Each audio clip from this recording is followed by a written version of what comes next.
avec nous. Alors vous êtes de passage.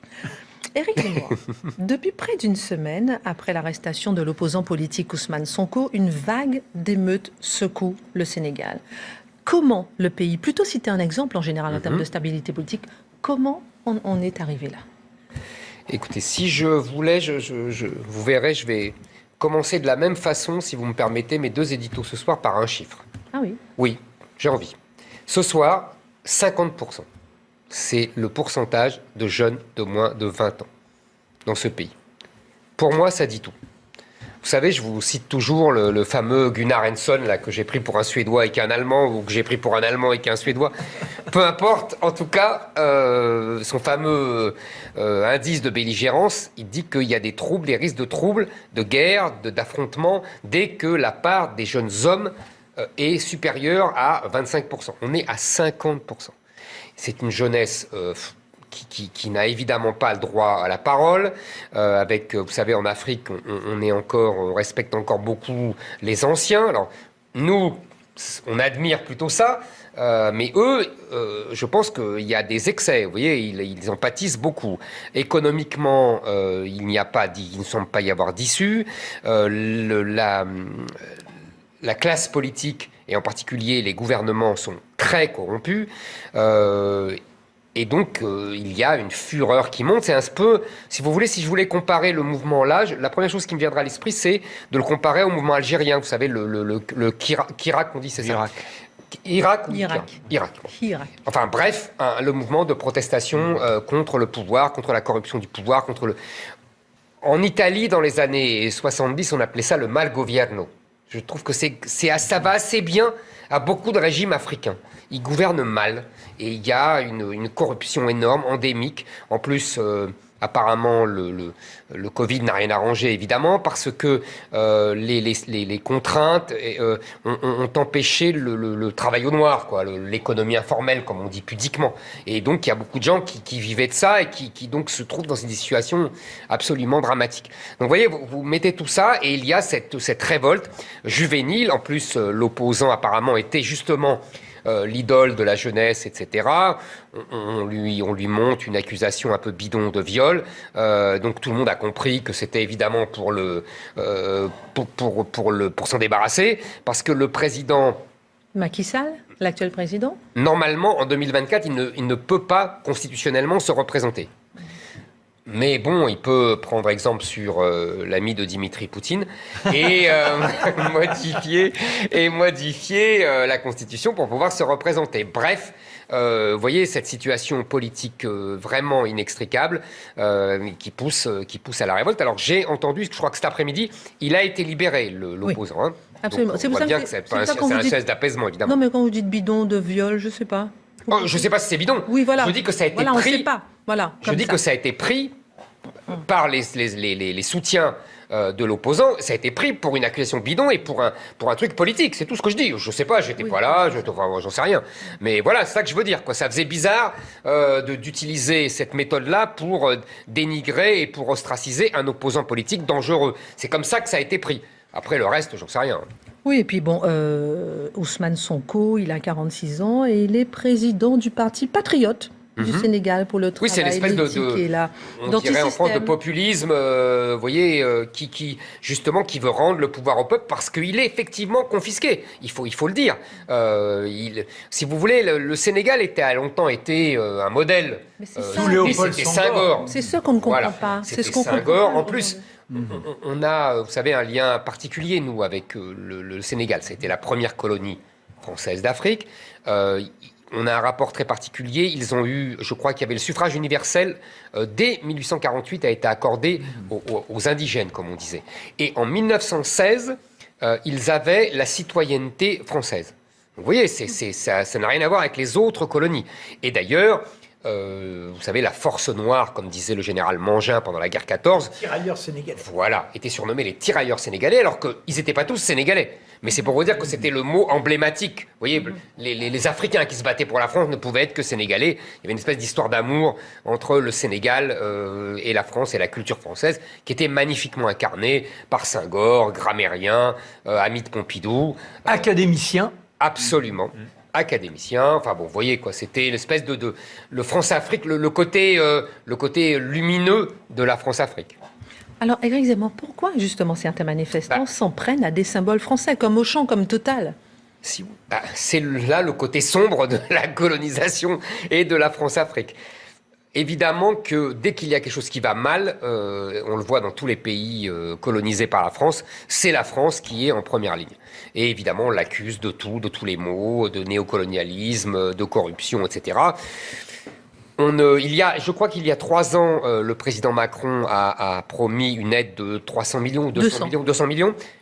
Apparemment, elle n'est jamais arrivée, ou alors elle est arrivée peut-être dans des poches bien profondes de dirigeants africains, ou peut-être même de rétro-commissions sur la France. On en a connu d'autres. Soyons honnêtes avec les Africains. Il y a de l'argent qui va dans les poches des dirigeants africains, et puis il y a de l'argent qui revient dans les poches de certains partis politiques, etc. Donc tout ça est connu depuis 70 ans.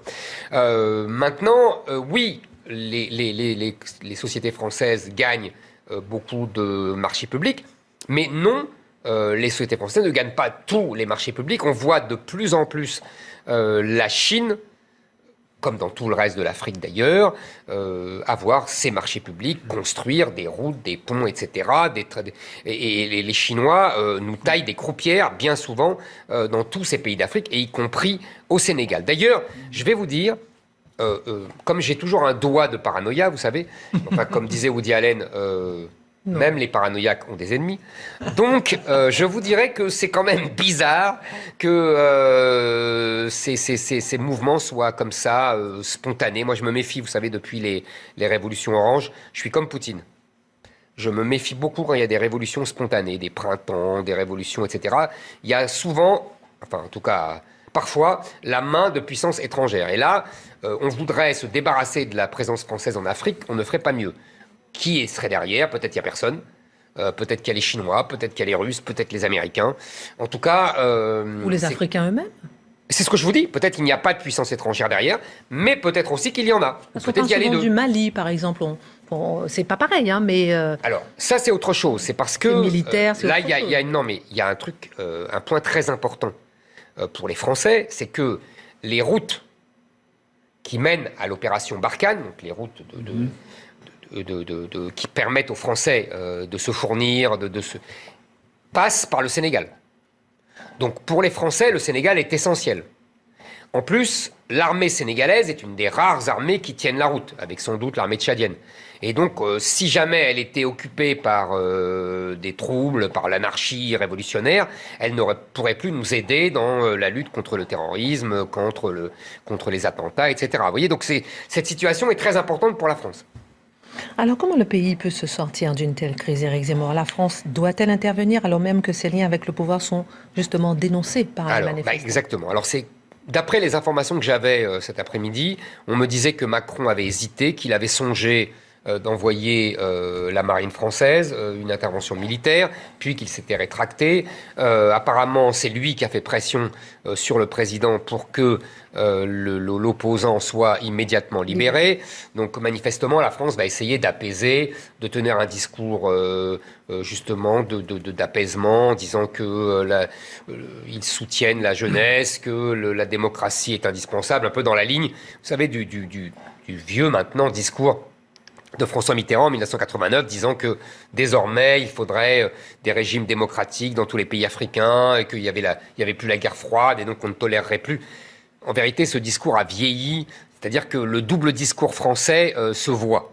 C'est-à-dire d'un côté, on fait des beaux discours sur la démocratie, et de l'autre, on soutient bien souvent des tyrans, dictateurs, corrompus, etc.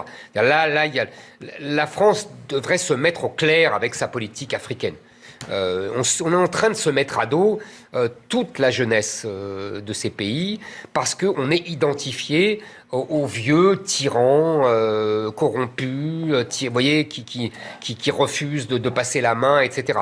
Alors même qu'on a des gros problèmes avec les diasporas africaines en France, et qui nous coûtent très cher sur place, et avec les transferts aux migrants, avec tous les problèmes que rencontre l'immigration. Donc vous voyez, je trouve qu'on devrait mettre à plat, moi, nos relations avec l'Afrique.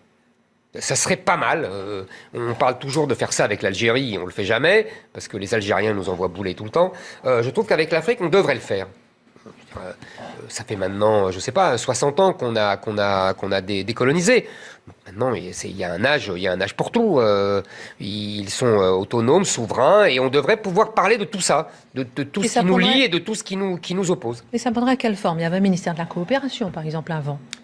Il y avait le ministère de la coopération. Il y a toujours une sorte de coopération, même si c'est plus expliqué comme ça, même si c'est plus montré comme ça et dit comme ça.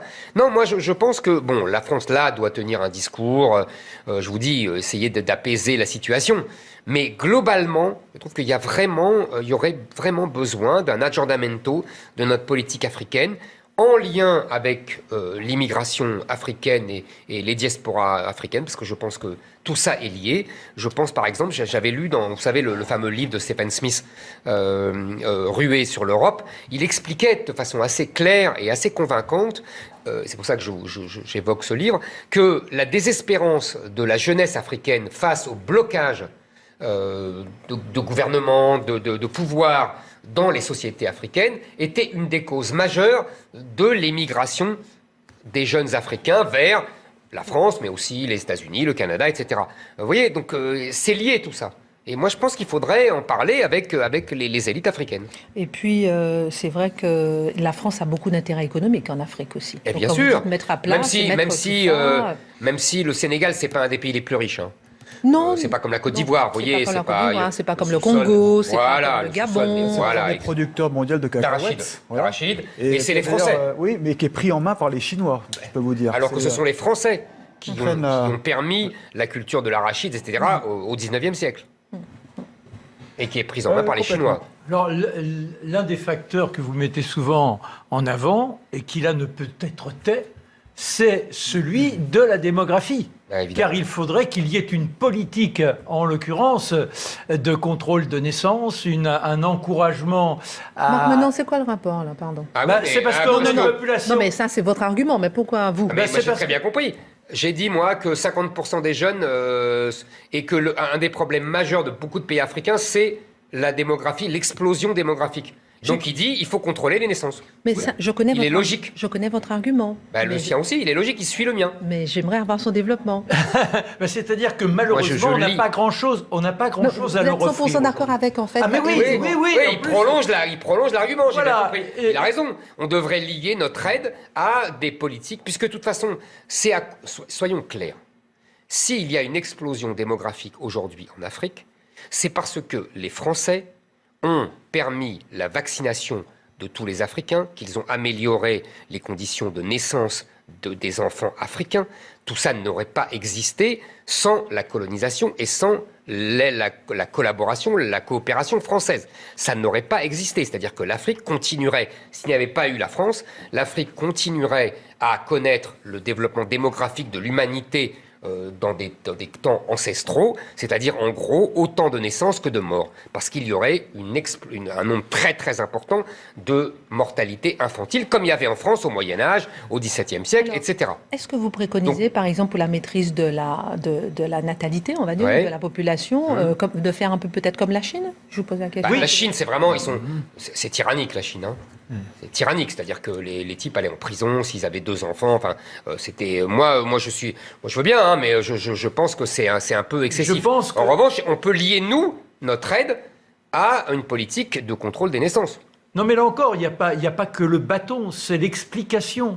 Les gens aujourd'hui, en plus, dans les pays comme le Sénégal, dans les zones les plus reculées, sont coupés de tout. Avec les problèmes de réchauffement climatique, vous aviez des zones où il était possible de vivre en autarcie.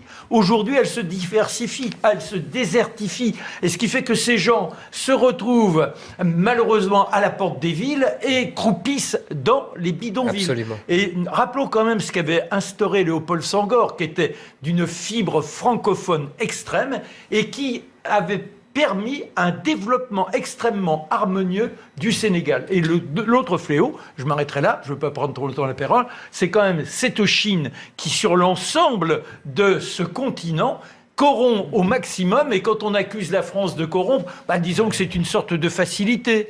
Mais on ne voit pas, parce qu'ils sont extrêmement habiles, les Chinois, ils s'infiltrent et ils ne créent en général aucun emploi, car ils viennent avec leur propre... Absolument. Alors, Dimitri Pavlenko. Et la différence aussi avec les Chinois dont on dit tant de mal, c'est que eux ne se mêlent pas de politique. Moi, je trouve choquant qu'Emmanuel Macron se permette d'appeler Macky Sall pour lui dire libère l'opposant. Enfin, je veux dire, si on veut envoyer le message qu'on ne s'occupe pas de la politique de ces pays-là, c'est pas le même rapport historique. C'est l'ingérence totale. Voilà, c'est ça. Moi, Les Chinois n'ont pas colonisé l'Afrique pendant 100 ans. Évidemment. Et ça, c'est leur grand argument historique. Oui. Nous, on n'a pas colonisé. D'ailleurs, ce que disent les Africains, ce qu'ils disent au Sénégal, c'est qu'à propos de la présence d'Auchan, notamment, qui est arrivée récemment au Sénégal et qui Auchan tue le commerce local. Fulgurante, voilà. Mais vous avez aussi Super U, vous avez d'autres enseignes, beaucoup d'enseignes. Casino, ils n'ont pas attaqué Casino. Vous avez Decathlon, enfin bref, voilà, vous êtes comme en France.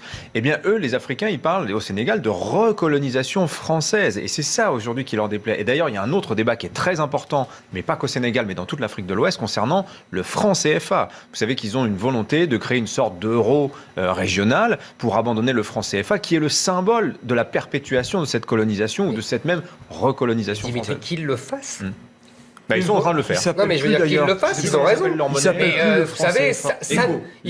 c'est pour ça que j'ai dit, il faudrait qu'on en parle, parce qu'il faut voir ce que nous coûte aujourd'hui notre coopération avec l'Afrique. Dans les deux sens, Éric Zemmour. La France gagne aussi. Mais c'est ce que je dis. La France gagne aussi. Il faut mettre en face les choses. Qui... Je pense qu'il faudrait voir ce que nous coûtent les diasporas africaines, ce que nous coûte l'aide à l'Afrique, etc. Mais c'est un dilemme parfait parce que se retirer totalement des affaires africaines, de dire on n'y touche plus, vous savez ce qui va se passer, la nature a horreur du vide, quelqu'un prendra le relais. Absolument. N'oublions pas quand même que... Mais vous avez raison, c'est un vrai dilemme. Non, mais la Chine et la Turquie, ils ont déjà, bien sûr, commencé à prendre... Oui, mais pour aller, non pas contrecarrer Dimitri, c'est le côté de l'imprégnation culturelle française. Au Sénégal, quand vous allez là-bas, que vous rencontrez l'élite, ils ont le goût des mots. Ils parlent même beaucoup mieux que nous. Et ça, c'est extraordinaire. Ils se sentent dans une sorte de double nationalité. Ils ont leur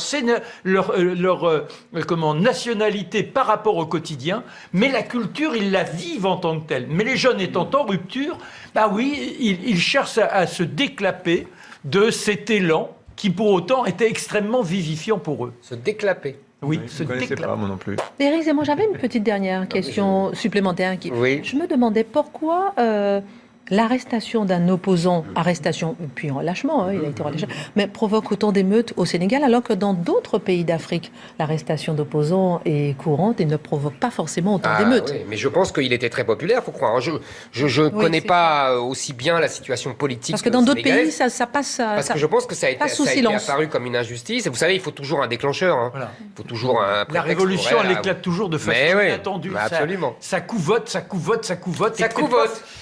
Déclapé, je note les néologismes Menant quand il est en vacances. Il a sa liste de néologismes. Il a son cahier de vocabulaire, je vous dis pas.